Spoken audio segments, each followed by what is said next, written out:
Hello friend, સ્વાગત છે આપનું મારા રસોડાના કાઠિયાવાડી સ્વાદમાં. હું ભાવનાબેન રાઠોડ. આજે ચણાના લોટની સેવ બનાવવાની છે. મારી ટિપ્સ પ્રમાણે જો તમે ચણાના લોટની સેવ બનાવશો ને તો એકદમ ક્રિસ્પી અને કરારી સેવ તૈયાર થશે. બસ અમુક ટિપ્સ તમારે ધ્યાનમાં રાખવાની છે જે વિડીયોમાં તમને મેં આગળ જણાવેલી છે. સેવ એક વખત બનાવી અને તમે 2 મહિના સુધી એન્જોય કરી શકો. તો ચાલો બનાવીએ ફરસાણની દુકાનવાળા જેવી ક્રિસ્પી અને ફરસી ચણાના લોટની સેવ.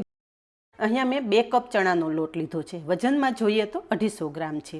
ટીપ નંબર 1 કે તમારે લોટને ચાળીને લેવાનો છે. તો એક મોટા વાસણમાં આપણે ચાયણો લીધેલો છે અને લોટ આપણે ચાયણામાં ઉમેરી દઈશું. ઘણા લોકોનું એવું કહેવું છે કે તમે ફરસાણ બનાવો ને તો પેકેટના લોટના બનાવો ને તો જ પરફેક્ટ બને. પણ હું ગેરંટી સાથે કહું છું કે તમે ઘરે ચણાની દાળ દળીને લોટ તૈયાર કરતા હો કે પેકેટનો લોટ લેતા હોય, મારી રીત પ્રમાણે જો તમે સેવ કે ગાંઠિયા બનાવશો ને તો પરફેક્ટ જ તૈયાર થશે. ચણાનો લોટ ચાળીને ઉપયોગમાં લેશો ને એટલે એકદમ લંચ ફ્રી તૈયાર થઈ જશે અને પરિણામે તમારો લોટ પણ એકદમ સ્મૂથ તૈયાર થશે. તો અહીંયા લોટ ચાળી લીધો છે. હવે ફરસાણની દુકાનવાળા સેવ બનાવે ને એટલે એમાં મેંદાનો ઉપયોગ કરતા હોઈએ છીએ. આજે આપણે ઘરે સેવ બનાવીએ છીએ તો મેંદાની જગ્યાએ આપણે ચોખાના લોટનો ઉપયોગ કરશું. ટીપ નંબર 2 કપ લોટ સામે આપણે 3 ચમચી ચોખાનો લોટ ઉમેરવાનો છે. થોડો ચોખાનો લોટ ઉમેરશો ને એટલે સેવ લાંબા સમય સુધી એકદમ સરસ ક્રિસ્પી રહેશે. ટીપ નંબર 3 કે આપણે આમાં બિલકુલ મોણ ઉમેરવાની જરૂર નથી. માત્ર ને માત્ર સ્વાદ પ્રમાણે મીઠું ઉમેરવાનું અને અડધી ચમચી હળદર ઉમેરવાની. કોઈ તમને કહેતા હોય કે મોણ ઉમેરીને સેવ બનાવો તો એ વાત ખોટી છે. સેવમાં બિલકુલ મોણ ઉમેરવાનું નથી. મોણ ઉમેરશો ને તો થોડા જ દિવસમાં તમારી સેવ પોચી પડી જશે. હવે આપણે 2 કપ લોટ લીધેલો એની સાથે આપણે અત્યારે 1 કપ પાણી લઈએ છીએ. હું તમને આગળ જણાવી દઈશ કે આપણે કેટલા પાણીની જરૂર પડેલી છે. તો હળદર, મીઠું અને ચોખાનો લોટ આપણે ચણાના લોટ સાથે સરસ મિક્સ કરી લઈએ. સેવ એવું ફરસાણ છે કે આપણા ઘરમાં હંમેશા હોવી જરૂરી છે. તમે સેવ મમરા બનાવો, ચેવડો બનાવો કે પછી સેવ ટમેટાનું કે સિમ્પલ સેવનું શાક બનાવો, સેવ તો હાજર હોવી જ જોઈએ. હવે જે આપણે 1 કપ પાણી લીધું છે ને એ પાણીમાંથી થોડું થોડું પાણી ઉમેરી અને આપણે લોટ બાંધી લેશું. બજારે મળતી સેવ એકના એક તેલમાં અનેક વખત તળેલી હોય છે એટલે થોડા દિવસમાં એ સેવ ખોરી થઈ જતી હોય છે. મીન્સ કે એ સેવનો સ્વાદ બદલી જતો હોય છે. ચણાના લોટમાં આપણે એકી સાથે પાણી નથી ઉમેરવાનું. થોડું થોડું પાણી ઉમેરતું જવાનું અને લોટ બાંધતું જવાનું. હવે ફ્રેન્ડ્સ, સેવનો લોટ કેવો હોવો જોઈએ એ વસ્તુ ખાસ મેટર કરે છે. અહીંયા જુઓ કે આપણે લોટ તો બાંધી લીધો પણ આ લોટ હજી કઠણ છે. આવા કઠણ લોટ સાથે જો તમે સેવ બનાવશો ને તો સેવ તેલમાં પાડવા ટાઈમે આપણને વધારે પ્રોબ્લેમ થશે અને તમારો લોટ જો વધારે ઢીલો થઈ જશે ને તો સેવનું ગુજડું બરોબર નહીં થાય એટલે તમારી સેવ બરાબર નહીં બને. તો વધારે આપણે 1 ચમચી જેટલું પાણી લઈ અને લોટને આ રીતે સારી રીતે સ્મૂધ કરી લેશું. સેવનો લોટ જેટલો સ્મૂધ હશે ને એટલી તમારી સેવ મસ્ત તૈયાર થશે. ફ્રેન્ડ્સ, આવી નાની નાની બાબત ધ્યાનમાં રાખીને તમે જો આ સેવ ઘરે બનાવશો ને તો તમારી સેવ પણ ફરસાણની દુકાનવાળા કરતાં એકદમ મસ્ત તૈયાર થશે.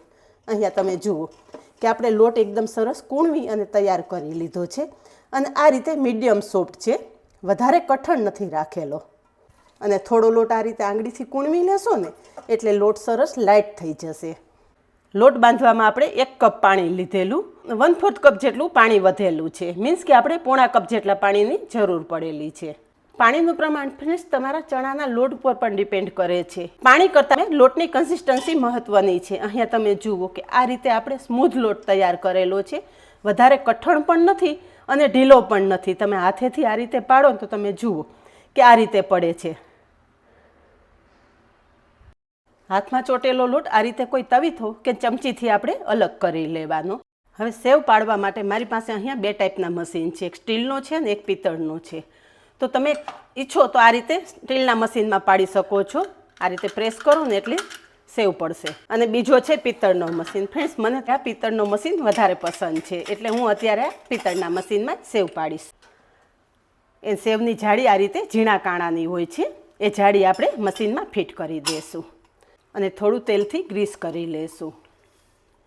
આ રીતે અંદરના ભાગે અને જાળીમાં બધે સરસ તેલથી ગ્રીસ કરી લેશો ને એટલે સેવ પાડવામાં ખૂબ જ સરળતા રહેશે. હાથ થોડો તેલવાળો કરી અને આપણે ગ્લુઓ લઈ લેશું. અહીંયા તમે જુઓ ફ્રેન્ડ્સ કે આપણો લોટ કેટલો સ્મૂથ તૈયાર થયેલો છે. હાથમાં બિલકુલ ચોટતો નથી અને આ રીતે કરો ને તો માખણ જેવો લોટ તૈયાર થયો છે.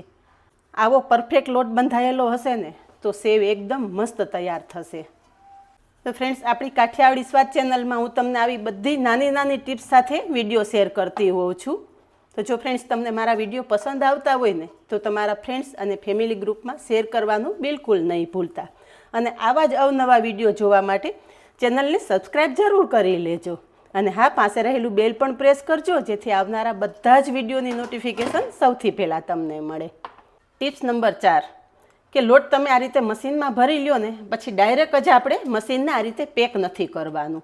તમે ઘણી જગ્યાએ જોયું હશે કે મશીનમાં આ રીતે તમે ગાંઠિયા પાડો ને એટલે લોટ અહીંયા ઉપર ચડી જતો હોય છે.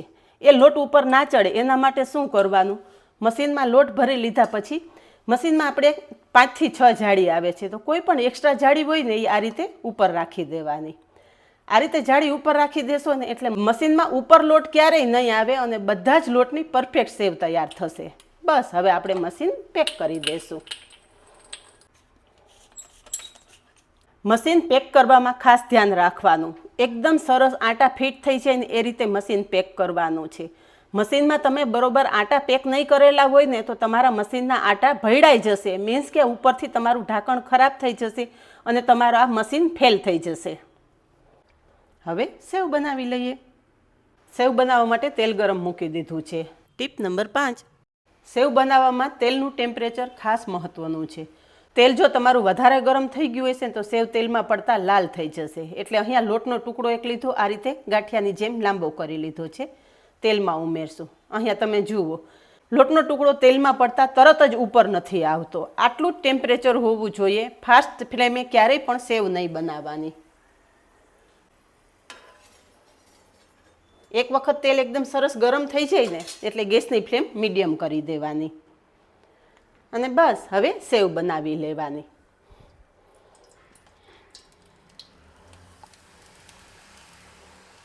આ રીતે ગોળ ગોળ ફેરવશો ને એટલે સેવનું ઘૂંચરું એકદમ મસ્ત તૈયાર થશે અને પછી ઉલટો આટો ફેરવી લેવાનો એટલે સેવ પડતી બંધ થઈ જશે. અને મશીન છે ને આ રીતે ડીશમાં રાખવાનું જેથી તમારું પ્લેટફોર્મ પણ બિલકુલ ગંદુ ના થાય. બબલ્સ થોડા ઓછા થાય ને એટલે સેવ આ રીતે પલટાવી લેવાની. ટીપ નંબર 6, સેવ તળાઈ જશે ને એટલે એકદમ બબલ્સ ઓછા થઈ જશે. અહીંયા તમે જુઓ આ રીતે બબલ્સ એકદમ ઓછા થઈ જાય ને એટલે એકદમ સારી રીતે તેલ નિતારી અને આપણે સેવ બહાર કાઢી લેશું. અહીંયા તમે જુઓ સેવ તેલમાંથી બહાર કાઢતા જ એકદમ ઓઇલ ફ્રી તૈયાર થઈ ગઈ છે. તમે જોઈ શકો છો કે બિલકુલ તેલ નથી રહ્યું. હજી એક વખત સેવ પાડીને બતાવી દઉં. આ રીતે ગોળ ફેરવવાનો મશીન ગોળ ગોળ ફેરવશો ને એટલે સેવ થઈ જશે અને ફરી પાછો આ રીતે ઉલટો આટો ફેરવી લેવાનો એટલે મશીનમાંથી સેવ પડતી બંધ થઈ જશે. 2 કપ લોટમાંથી તમે સેવ બનાવતા હોય ને તો વધીને 20 મિનિટનો સમય લાગે. પણ ફ્રેન્ડ્સ, ઘરે બનાવેલી સેવ શુદ્ધ, સાત્વિક અને સ્વાદિષ્ટ તૈયાર થાય છે. બજારમાં મળતી સેવ એકના એક તેલમાં અનેક વખત તળેલી હોય છે જે આપણી હેલ્થ માટે પણ નુકસાનકારક હોય છે. તો અત્યારે ફ્રેન્ડ્સ હું સેવ છે ને સિંગ તેલમાં બનાવું છું જેથી આ સેવ વધારે સ્વાદિષ્ટ તૈયાર થશે અને આ સેવની સેલ્ફ લાઈફ પણ વધી જાય છે. આ રીતે આપણે બાકીની બધી જ સેવ તૈયાર કરી લઈશું. અહીંયા જુઓ ફ્રેન્ડ્સ કે માત્ર 2 કપ લોટમાંથી આપણે સેવ તૈયાર કરેલી છે ને તો કે ડબ્બો ભરાય એટલી સેવ તૈયાર થઈ છે. અહીંયા તમે જુઓ ફ્રેન્ડ્સ કે આ સેવ એકદમ ઓઇલ ફ્રી તૈયાર થઈ છે અને ક્રિસ્પી કેટલી એ તમને જણાવી દઉં. તો તમે જોયું ને ફ્રેન્ડ્સ કે હાથેથી સેવને મેં મેશ કરીને તો પણ મારા હાથ બિલકુલ તેલવાળા નથી થયા. ફ્રેન્ડ્સ જોયું ને કે એકદમ ઓઇલ ફ્રી અને ક્રિસ્પી આપણી સેવ તૈયાર થયેલી છે. તો તમે 2 કપ લોટમાંથી સેવ તૈયાર કરશો ને એટલે 350 થી 400 ગ્રામ જેટલી સેવ તૈયાર થશે. બજારમાં લેવા જાવ ને તો આ સેવ તમને 250 થી 300 કિલો મળશે અને ઘરે બનાવશો તો માત્ર 100 રૂપિયામાં આ સેવ તૈયાર થશે. આજે બસ આટલું જ. મળીએ નેક્સ્ટ વિડીયોમાં. ત્યાં સુધી બાય. Thank you.